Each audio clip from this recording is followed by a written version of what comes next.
The piece of paper in your pocket is composed of electrons and protons arranged differently.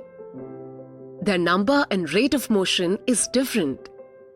That is the only way the paper differs from the silver in your pocket. Some people will say, "Oh, people kill for money. They steal for money." It has been associated with countless crimes, but that does not make it evil.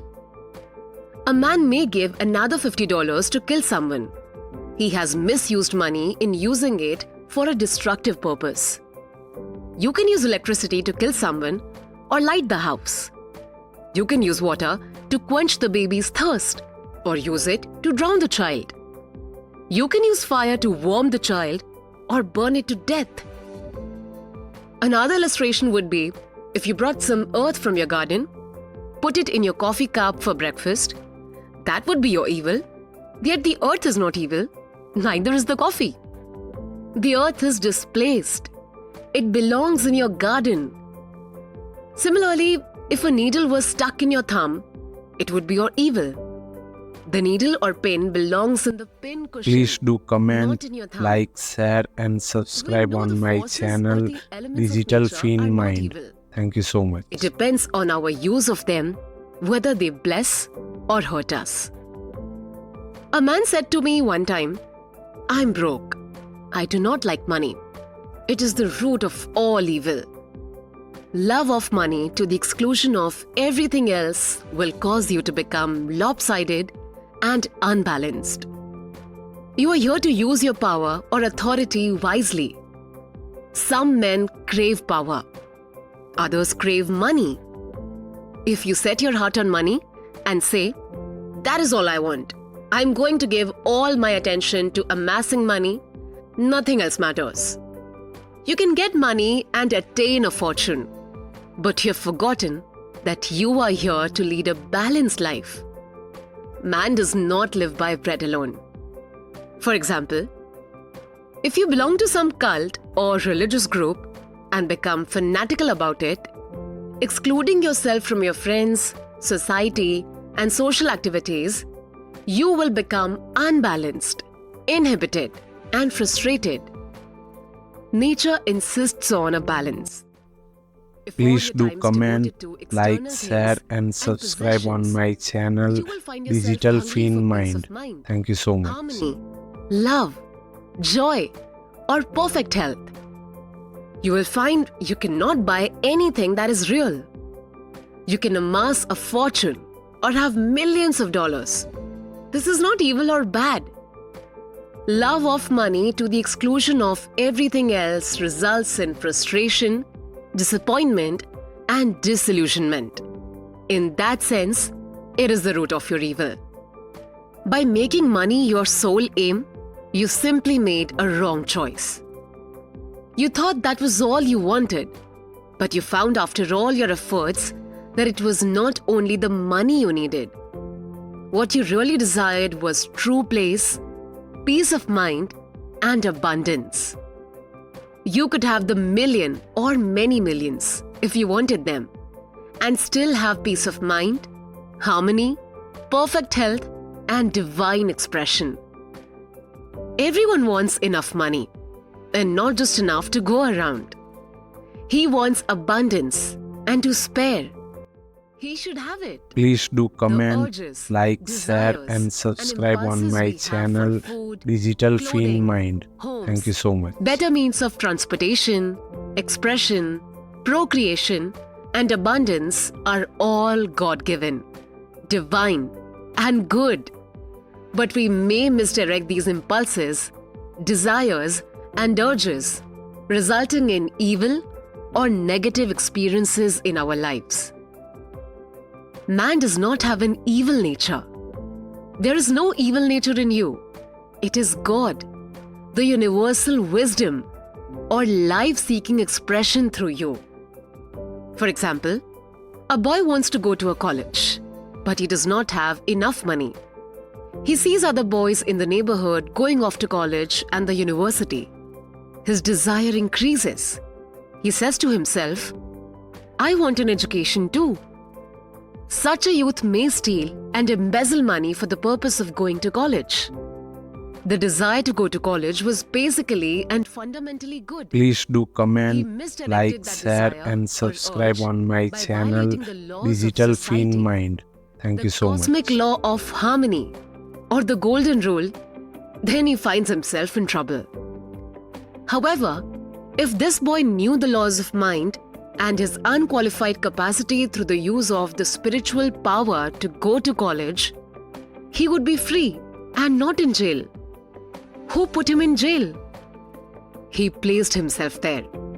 The policeman who locked him up in prison was an instrument of the man-made laws which he violated.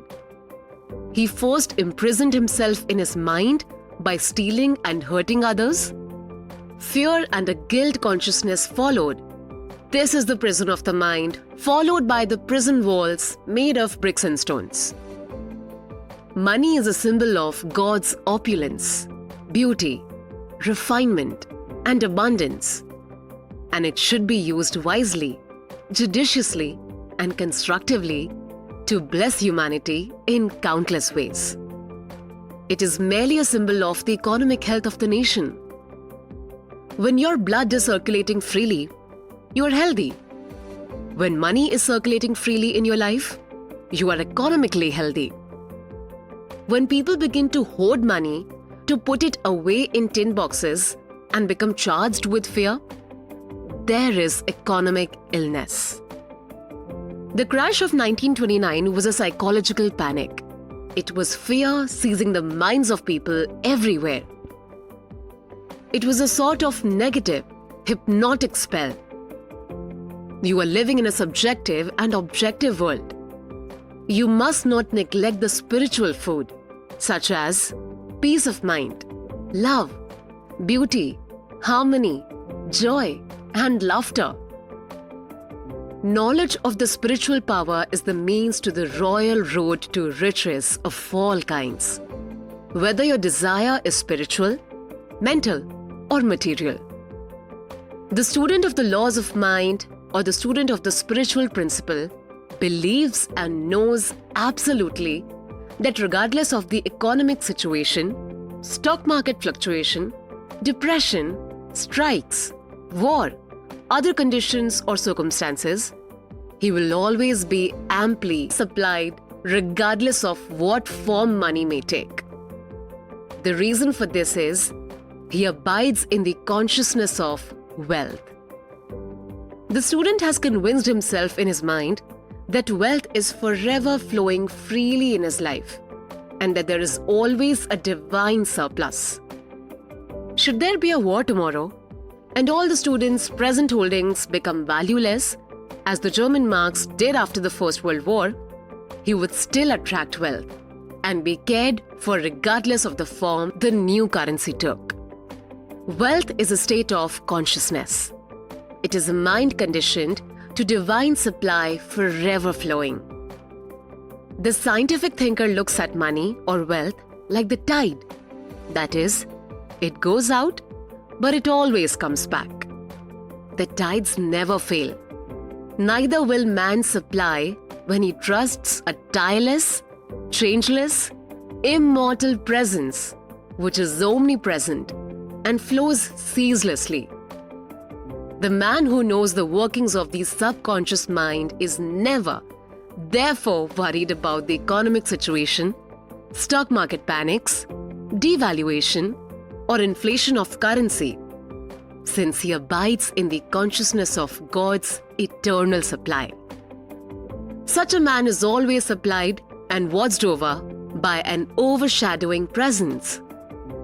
Behold the birds of the air, for they sow not, neither do they reap, gather into barns, yet your heavenly Father feedeth them. Are you not much better than they?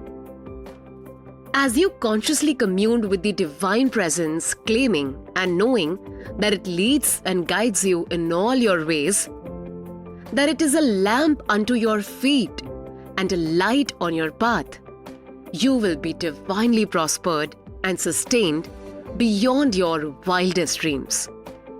Here is a simple way for you to impress your subconscious mind with the idea of constant supply or wealth. Quiet the wheels of your mind. Relax. Let go. Immobilize the attention.